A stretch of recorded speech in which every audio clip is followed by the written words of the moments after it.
A giant volcanic eruption in Cleopatra's Egypt could have sparked the collapse of the country. Now, we tend to think of her as a beautiful Liz Taylor type of woman. She basically had a face only a mother could love. I mean, she was ugly. I'm sorry, but that's what I believe. But she was, it was the fall of the Egyptian Empire, obviously. She had a lot of problems to deal with, besides the fact that she was a woman. Now, she was Cleopatra the seventh. She was Philopatra Cleopatra, 69 BC to 30 BC. And so she died very young, as we can see. She was of the Ptolemaic kingdom. Ptolemy was one of the four generals of Alexander the Great that took over the Alexandrian Empire of Egypt. And she was one of the descendants. Now, she had a lot of problems, political problems. That's why she had all these affairs with the various generals and Caesars of Rome, and that didn't do her any good. But that's another type of a thing. That's another story. Now, going back to this, taking back from Nature Communications, the volcanic suppression of Nile summer flooding triggered revolt. So obviously it was tremendous famine that took place. The suppression of Nile summer flooding. Can you imagine? The Nile River is the source of food. And if you have no more water coming down, what are you going to eat? How are you going to grow your produce? Now, the abstract says, volcanic eruptions provide tests of human and natural system sensitivity to absorb shocks because their repeated occurrence allows the identification of system relationships in presence of random variability. But here we show the suppression of Nile summer flooding via the radiative dynamic impacts of explosive volcanism on the African monsoon using climate model output, the Nilometer measurements, and ancient Egyptian writings. So it's not just the geological aspect of what they had of the evidence, they also had what was in written record. Kindly support my Patreon account. The daily posts are 5 videos daily, and they are totally different from what I have on my YouTube channel. Thank you so much for your support and that you find all my content so interesting. You'll find the Patreon account details in the description box. They said when we examine the response of Ptolemaic Egypt, 305 to 30 BC, one of the best documented ancient superpowers, to volcanically induced Nile suppression, that means less water in the Nile. Eruptions are associated with revolt onset against elite rule and the cessation of Ptolemaic state warfare with their great rival, the Seleucid Empire, to the east. Eruptions are also followed by socio-economic stress with increased hereditary land sales and the issuance of priestly decrees to reinforce elite authority. Ptolemaic vulnerability to volcanic eruptions offers a caution for all monsoon-dependent agricultures regionally, presently including 70% of all the world population. So what they did was introduction to adapt, mitigate the impacts of anthropogenic climate change. Egypt provides a unique historical laboratory to study the social vulnerability and response to abrupt hydroclimatic shocks as one of the ancient world's great hydraulic civilizations. Its prosperity was overwhelmingly tied to the annual cycle of Nile summer flooding, with diminished flooding Nile failure often associated with major human impacts through its many millennia of recorded history. Of all ancient Egyptian history, that of Ptolemaic Egypt, 305 to 30 BC, is most richly furnished with contemporary documentation. As the longest living successor to Alexander the Great's empire, Ptolemaic state was a major force in the transformative Hellenistic era, a period marked by large-scale conflict, but also material and cultural achievement. Ptolemaic Egypt featured one of the largest cities in the ancient Mediterranean, Alexandria, including the Great Library and Lighthouse of Alexandria. It was a hub for invention, boasting minds such as Euclid and Archimedes. Now, this article talks about a lot of the history and the technology, but let's go to the flooding thing.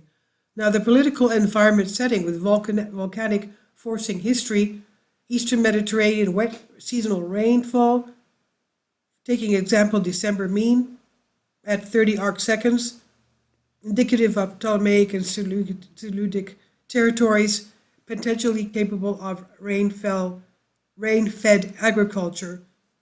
And also that would have, of course, totally been wiped out. At 6,825 kilometers, the Nile is among the Earth's greatest rivers, fed by rainfall in Africa's equatorial plateau, mainly via the White Nile, and the Ethiopian highlands, mainly via the Blue Nile and the Atbara rivers. Before 20th century damming, the summer flood, driven primarily by monsoon rainfalls in the Ethiopian highlands, began with rising waters observed at Aswan as early as June, peaking from August to September and largely receding by the end of October when crop sowing began. Nile flood suppression from historic eruptions has been little studied, despite Nile failures, with severe social impacts coinciding with eruptions such as El Diga, 939 AD, Laki, 1783, and Katmai, 1912. As explosive eruptions can perturb climate by injecting sulfuric gases into the stratosphere, and these gases react to form reflective sulfate aerosols that remain aloft in decreased concentrations for about 1 and 2 years. While most studies of the climatic effect of volcanism focused on temperature changes, contemporary and historic societies are also vulnerable to hydrological changes. The hydroclimate is harder to reconstruct and model, but studies are increasingly noting global and regional hydroclimatic impacts from explosive volcanism. Volcanic aerosols influence hydroclimates through multiple mechanisms. The aerosol scattering of solar radiation to space reduces tropospheric temperatures. If lower tropospheric relative humidities remain unchanged, the mass of water converged by a given wind distribution decreases, and precipitation minus surface evaporation is reduced. So this thermodynamic effect may represent the principal means by which equatorial symmetric aerosol distributions from tropical eruptions alter. Now, what follows, modeling of 20th century explosive eruptions, together with newly revised ice records of volcanic climate forcing in the Islamic Nilometer from 622 to 1902 AD, allow us to establish the Nile physical response to explosive volcanism, and we replicate the response in earlier centuries using Ptolemaic era flood quality descriptions, and further employ the period abundant documentary record to examine the role of repeated volcanic flooding suppression in Ptolemaic political and social history. And they observed the precipitation suppressed across the Sahel into Ethiopia and equatorial regions of Africa that fed the White and Blue Niles.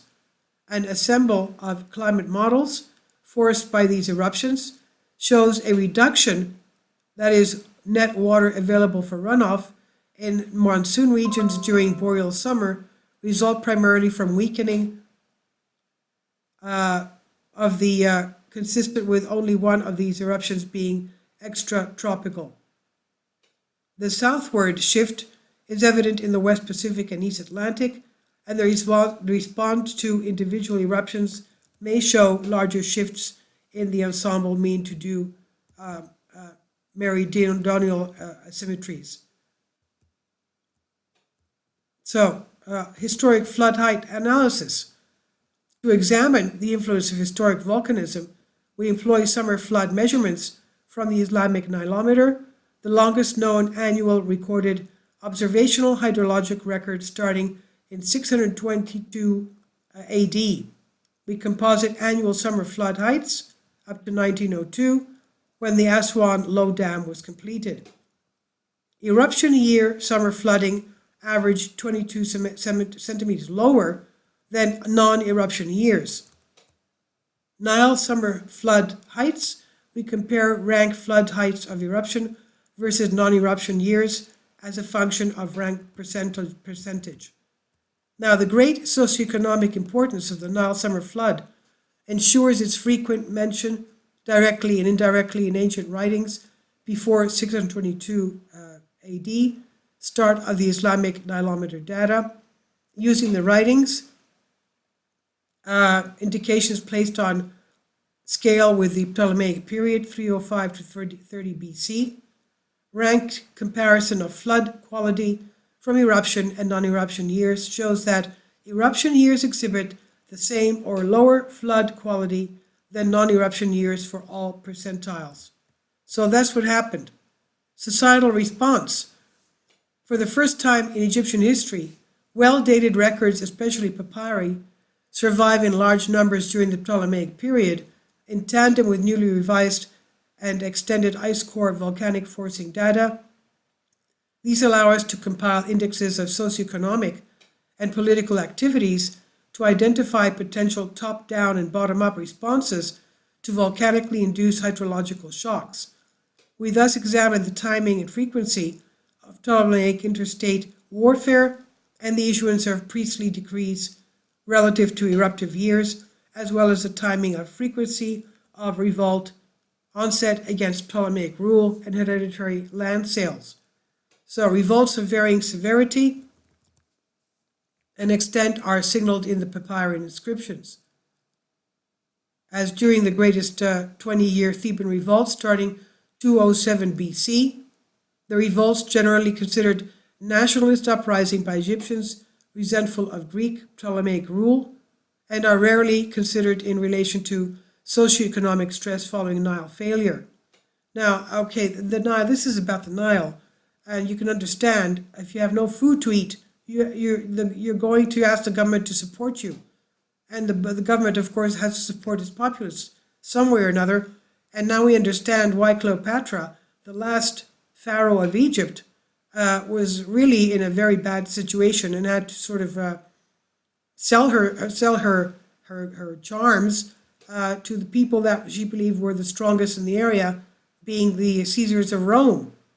Okay, so we think of her as being, a floozy, but maybe she was, using her whatever she had available to her, even as a woman, to do whatever she could to get on the good side of Romans, for example, somehow feeding her population.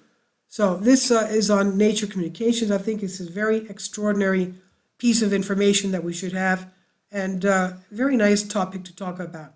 History and geology coming down to, that's what happened. It happens, unfortunately. So the Nile suppressed flooding because of the volcanic ash in the atmosphere. Please leave your comments. Thank you for your support. This is on Nature Communications.